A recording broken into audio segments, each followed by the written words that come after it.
بسم اللہ الرحمن الرحیم۔ میرے محترم عزیز دوستو، اس سے قبل میں نے ایک ویڈیو بنائی عقیدہ ختم نبوت کی حقیقت، اس کی اہمیت، ختم نبوت کے اعزازات، خصوصیات اور اس کے علاوہ قادیانیت کیا ہے، مرزا غلام احمد قادیانی کا تعارف، اس پر گفتگو کی تھی۔ آج کی اس گفتگو کے اندر میں ختم نبوت سے متعلق قرآنی آیت اور چند احادیث مبارکہ آپ حضرات کے سامنے پیش کرنا چاہتا ہوں۔ تو میرے محترم عزیز دوستو، سورہ احزاب آیت نمبر 40 ہے، ما کان محمد ابا احد من رجالکم ولکن رسول اللہ وخاتم النبیین وکان اللہ بکل شیء علیما، جس کا ترجمہ یہ ہے کہ اے مسلمانوں، محمد صلی اللہ علیہ وسلم تم مردوں میں سے کسی کے باپ نہیں ہیں، لیکن وہ اللہ کے رسول ہیں اور تمام نبیوں میں سب سے آخری نبی ہیں، اور اللہ ہر بات کو خوب جاننے والا ہے۔ اس آیت مبارکہ کی تفسیر کچھ اس طرح ہے، چونکہ حضرت زید بن حارثہ ان کو حضور صلی اللہ علیہ وسلم نے اپنا بیٹا قرار دیا تھا، اس لیے لوگ ان کو زید بن محمد صلی اللہ علیہ وسلم کہہ کر پکارتے تھے۔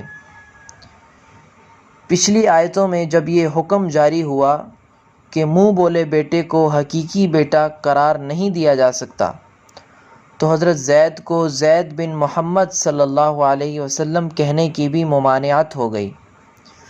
چنانچہ اس آیت میں یہ فرمایا گیا ہے کہ آپ کسی مرد کے نسبی باپ نہیں ہیں، کیونکہ آپ کی زندہ رہنے والی اولاد میں صرف بیٹیاں تھیں، لیکن آپ اللہ تعالیٰ کے رسول ہونے کی وجہ سے پوری امت کے روحانی باپ ہیں، اور چونکہ آخری نبی ہیں اور قیامت تک کوئی دوسرا نبی آنے والا نہیں، اس جاہلیت کی رسموں کو اپنے عمل سے ختم کرنے کی ذمہ داری آپ ہی پر عائد ہوتی ہے۔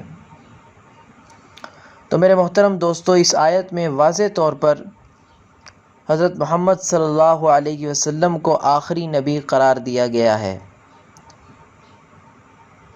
اور اس کے علاوہ میں نے پچھلی گفتگو میں یہ بات کہی تھی کہ قرآن کریم کی تقریباً 100 آیات سے یہ اہم عقیدہ ثابت ہوتا ہے، جس میں سے یہ ایک آیت میں نے آپ کے سامنے پیش کی،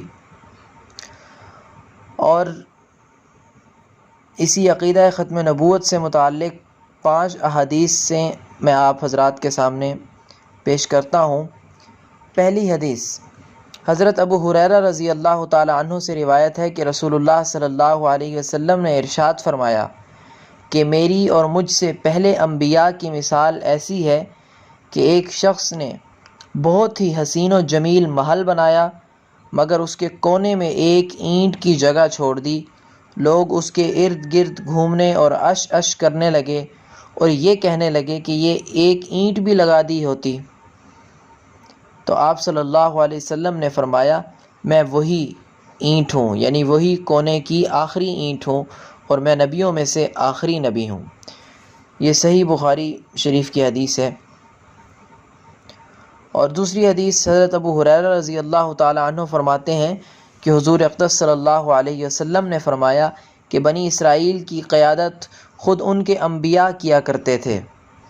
جب کسی نبی کی وفات ہوتی تھی تو دوسرا نبی اس کی جگہ آ جاتا تھا، لیکن میرے بعد کوئی نبی نہیں، البتہ خلفاء ہوں گے اور بہت ہوں گے۔ یہ بھی صحیح بخاری شریف کی حدیث ہے۔ تیسری حدیث حضرت ابو ہریرہ رضی اللہ تعالی عنہ فرماتے ہیں کہ حضور اقدس صلی اللہ علیہ وسلم نے فرمایا کہ مجھے 6 چیزوں میں انبیاء کرام علیہم السلام پر فضیلت دی گئی ہے۔ نمبر 1، مجھے جامع کلمات عطا کیے گئے ہیں۔ نمبر 2، رعب کے ذریعے میری مدد کی گئی ہے۔ نمبر 3، مال غنیمت میرے لیے حلال کر دیا گیا ہے۔